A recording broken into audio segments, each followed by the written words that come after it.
Live from ABC News headquarters in New York City, it's Thursday. Good morning, America. And we hope you are doing well this Thursday morning. We're going to have the story of this hero lifeguard. He is speaking out for the first time. Just 16 years old. He saved a 10-year-old in those rough waters. All right. And also, Ginger, tracking the dangerous weather across the nation. More flooding in the Northeast. When will it end? And the extreme heat coast to coast. But we begin with the latest on the war with Iran. The U.S. launched a round of strikes overnight in retaliation for an attack on U.S. forces in the region. The war does appear to be widening. Rachel Scott starts us off from the White House. Good morning, Rachel. George, good morning to you. The Trump administration carried out a wave of strikes overnight, hitting dozens of targets. But what is notable this morning is just how much this conflict is now expanding across the Middle East, despite the president repeatedly saying Iran wants to make a deal. Overnight, the U.S. launching retaliatory strikes against Iran, the Pentagon calling it a powerful response after the regime targeted American forces in the region. We're going to be hitting them very hard because it's our turn to hit them. They know it's coming. They're asking us not to do it. The war only escalating across the Middle East. Two ships, one owned by the U.S., were hit in an apparent drone strike off Egypt's coast. Saudi Arabia entering the conflict too, joining the U.S. in striking Iranian-backed groups in Iraq, thought to have carried out attacks on Saudi energy infrastructure. Sources say the president initially held off on a massive attack to pursue diplomatic talks, repeatedly claiming Iran wanted to make a deal. But all of that was upended when Iran launched an attempted surprise attack on U.S. forces based in Jordan. Overnight, Jordan intercepting missiles for the second day in a row. And as the conflict deepens, so has Americans' frustrations with the war. A new Quinnipiac poll finds that 66% of Americans say the war is not worth fighting. At the White House, the president asked if he would always respond to an Iranian strike. Will I always hit back? Yes. Pretty much. Yes. And Israeli Prime Minister Benjamin Netanyahu, who launched this war with the U.S., issuing this warning in an interview with our Lindsay Davis. If Iran does strike Israel, how will you respond? I think they'll make a terrible mistake and will respond very, very forcefully. Netanyahu has also been less optimistic than President Trump that a deal with Iran could ultimately be reached. He met with President Trump here at the White House, and he says that they discussed three options: maintaining the blockade, negotiating with Iran, or returning to full-fledged fighting. George. Okay, Rachel, thanks very much. And George, we're going to go Matt now. Matt Rivers, who's in the region for us. And good morning to you, Matt. Could you just give us a sense of what it feels like on the ground there right now, Matt? Yeah, Robin, it's hard to overstate the volatility, the tension of this moment here in the Middle East as this war continues to expand. Once again, here in Jordan, we had incoming fire from Iran overnight. U.S. troops forced to take cover in their bases here for the second straight night as 5 Iranian missiles were ultimately intercepted. Egypt also being targeted by a drone attack, and that is a major escalation. The first time that that's happened since this war began. U.S. forces in Kuwait targeted once again overnight as well, and there is every expectation this morning that we will continue to see more sites targeted by Iran as we head into this evening. That is why all of these countries remain so on edge. 5 months plus into this war now, and after thousands of U.S. strikes, Iran continues to show it can and will target the tens of thousands of U.S. troops stationed around this region, George, with no real certainty on how all this ends. Yeah, very dangerous time. Okay, Matt, thanks very much. Oil and gas prices are climbing again as the war appears to widen, and the stock market plunged yesterday.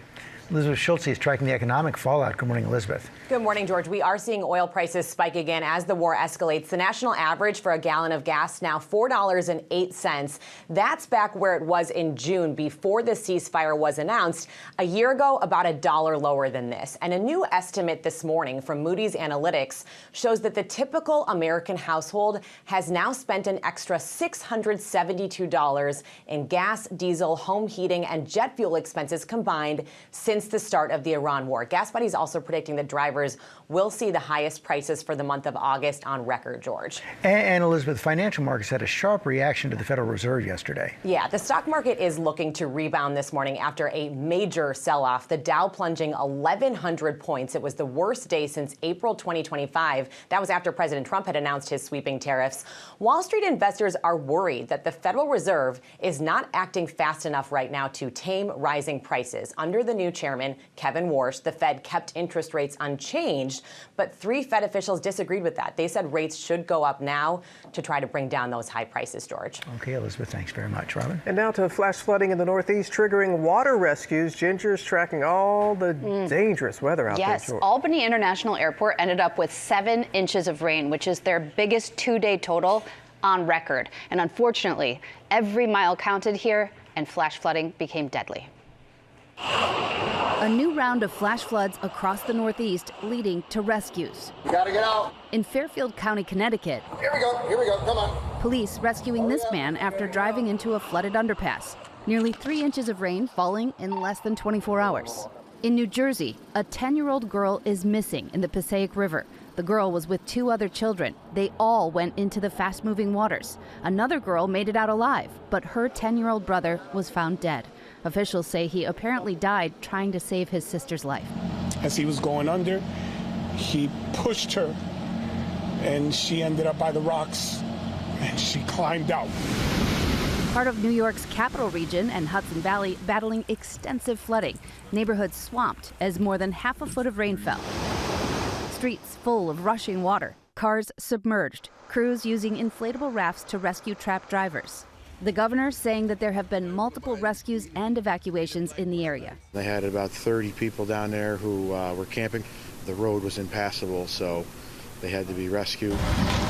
A 300-year-old mill in Castleton-on-Hudson swept away in the swollen river after more than 8 inches of rain fell. It will take time for those rivers to go down, but the good news is this low pressure system, albeit persistent and hanging out in New England with showers, would drop upwards of 1 inch, even as we go through Friday afternoon with more regular looking thunderstorms. Now, let's talk about that heat, because we told you that it is dangerous. Saturday, we could see 116 in Las Vegas. You say, okay, but it's, nearly August in the desert. Well, that would tie their hottest August temperature on record. They are coming off 6 nights at 90 plus, which is also a stretch that they've never done in recorded history. Most of those records go back to the late 1800s. Speaking of records, daily high temperatures, possible records: Phoenix all the days going in through the weekend, Las Vegas on Saturday, Salt Lake City on Saturday, even up to Billings, Montana, where the actual temperature could go to 108. But we're not leaving the heat just for the West. It is still super hot and steamy because you add the humidity along the Gulf Coast. Houston 104 today, 106 on Saturday, but you see the temperatures drop to the 90s. Memphis into the 80s. That'll feel good by the time we end the weekend. George. Okay, Ginger, thanks. Now to a setback overnight for President Trump's pick for Attorney General. Republican senators are delaying a key vote on Todd Blanche's nomination because the Justice Department has not yet codified limits to the tax immunity deal for President Trump signed by Blanche. Jay O'Brien is on Capitol Hill with the latest. Good morning, Jay.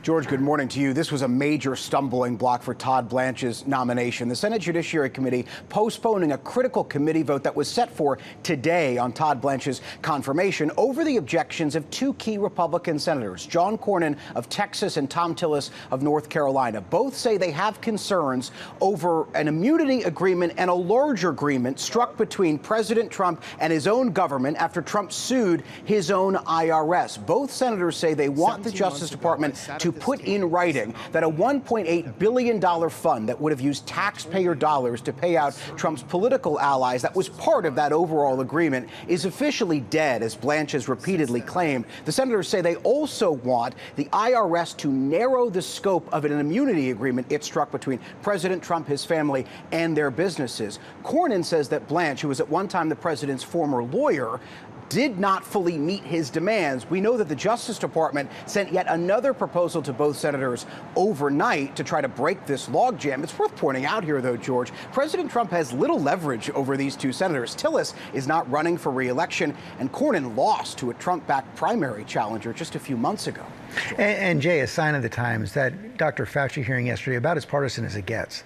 It was. And now, after that hearing, the chair of that committee, Senator Rand Paul of Kentucky, says he wants to move to hold Dr. Fauci in contempt of Congress after Fauci pled the Fifth more than 100 times in that fiery hearing yesterday. Fauci said he did so as a way of protecting himself because he accused Paul of having, in his words, a, quote, unhinged obsession with putting him in prison. Paul has said that because Fauci has this preemptive pardon from President Biden that covers Fauci's time in in government, he may not be allowed to exercise his constitutional right to plead the Fifth. But Paul acknowledged to me that's an untested legal theory that the courts are going to have to settle, George. Jay O'Brien, thanks very much, Robin. Okay, George, now to new details on the arrest of former Dallas Cowboys quarterback Tony Romo on suspicion of driving under the influence. Body camera footage of the arrest has been released. Chief Investigative Correspondent Aaron Katersky is here with the latest. Good morning to you, Aaron. Good morning, Robin. And this video is no highlight reel for the former NFL quarterback. You're about to see Tony Romo stopped on a Wisconsin highway, then arrested on suspicion of driving while intoxicated, and we're now learning what police said they found in his vehicle. Where are you coming from? The golf course. And I'm going to meet Grandma and Grandpa. This morning, body camera footage from the Milwaukee County Sheriff's deputy who stopped former Dallas Cowboys quarterback turned television analyst Tony Romo for driving in a breakdown lane. You're saying I went over the white line. Calm and courteous, Romo claiming he consumed no alcohol. How many drinks have you had? But one of the citations issued to Romo, obtained by ABC News, said a search turned up an open bottle of an alcoholic beverage on the passenger side of Romo's vehicle. I'm going to run you through some fields. Field sobriety tests. Are you willing to take any field sobriety tests? At that point, Romo asked for a lawyer. I'm still allowed to call my lawyer, right? You're not. I'm not allowed Nope, to. step out of the vehicle. At the station house, the deputy informed him why he's there. The red glassy eyes, and then the odor of an intoxicating alcoholic beverage from your breath. She also said a search of his backpack turned up small bottles of booze. Okay. So based off of that, I'm going to run you through some fields. Yeah. SFSTs. Let's do it. I'm good. Before performing the tests, Romo limbered up. Can I do an exercise? Go ahead, dude. When the deputy asked whether Romo ever suffered a concussion, the former quarterback, who was sacked nearly 250 times during his 13 seasons with the Cowboys, seemed amused. Any head injuries recently? Any concussions? Over the years, yes, but not recently. No. Ultimately, the deputy decided Romo failed the field sobriety test, and he declined a breath test. Oh, no, we're not doing that. Romo was placed under arrest. Did I pass this test? You turn around. No, I didn't. Can I use my phone real quick? With Romo in handcuffs, another deputy appeared to recognize him. And I understand who you are. We'll get you through this, okay? Now, Romo is not formally charged with a crime, but he is due in a Wisconsin court toward the end of September. No comment from his lawyer. And guys, CBS Sports, where Romo is part of the lead NFL broadcast team, did not respond. Guys. Okay, Aaron, thanks very much. Now to the dramatic rescue of a woman who fell into one of the deadliest rivers in America. Will Reeve is here with the story. This is remarkable here, George. Good morning to each of you. So the Kern River is in the southern Sierra Nevada mountains. It's gorgeous, it is scenic, and it can be incredibly dangerous. And the woman in the video you're about to see was in real trouble, but in stepped real heroes. This morning, a dramatic rescue from raging rapids caught on camera. I will direct you exactly to where the female is from up top. First responders called into action after this woman fell into California's Kern River, swept away by the fast-moving current. Authorities warn Kern River is extremely dangerous, with strong currents, cold temperatures, and underwater hazards that can overwhelm even the most experienced swimmers. She's going to be tucked underneath rocks, and nobody's going to have a visual till they're right on top of her. A helicopter joining the search from above, finding the woman partially submerged at the base of a steep cliff, desperately clinging to the rocks as the waters rushed around her. Update. The ground troops have a visual on the patient, and we're preparing for the next step. With some bird's eye assistance, ground teams from the fire department were able to climb down the rocks and throw her a life jacket. Female has a life preserver. She's putting it on now. Followed by a rescue rope, pulling the woman from the river to safety. She was then evaluated by medical personnel. What a rescue. And in a press release, the sheriff's office saying, quote, visitors are encouraged to exercise extreme caution and always wear a properly fitted life jacket when recreating near or in the river. But how about that teamwork from the air and on the ground? Really well done. I don't think she would have made it without that. No. I don't think so. Thank you, Will, for bringing that to us. We got the Powerball jackpot climbing even higher after no one won it overnight. And we're learning more about the $800 million mega winning ticket. All that, Robin. Yes, all yes. that. All that in one story this morning. All right, good morning. Here's how I see it. When no one wins, we all win. And that's because the numbers get even higher. Now, the Powerball jackpot climbing to $707 million. Last night drawing was the 38th straight one without one big winner, dating back to early May. Now, the next drawing is Saturday, so you're saying we have a chance. Yes, we do. And if you do manage to win and don't want to wait 30 years to collect your hard-earned lottery winnings, well, the cash option is $309 million, and we can live on that, people. Yesterday, the buzz was about the $800 million Mega Million, and the Wawa in Bradenton, Florida, that sold the winning ticket is proudly boasting of that achievement. Now, we may, guys, never know who the lucky person is who bought that ticket because Florida allows lottery winners to remain anonymous if they claim the prize within 90 days. Means your neighbors and friends can't find you. That is the 10th biggest prize in Mega Millions history, so if you aren't the one clutching that winning Mega Millions ticket tightly to your chest, and I would if I had it, there's always the Powerball to fall back on this Saturday. Silence is golden. That's a winning ticket. You're right about that, Sam.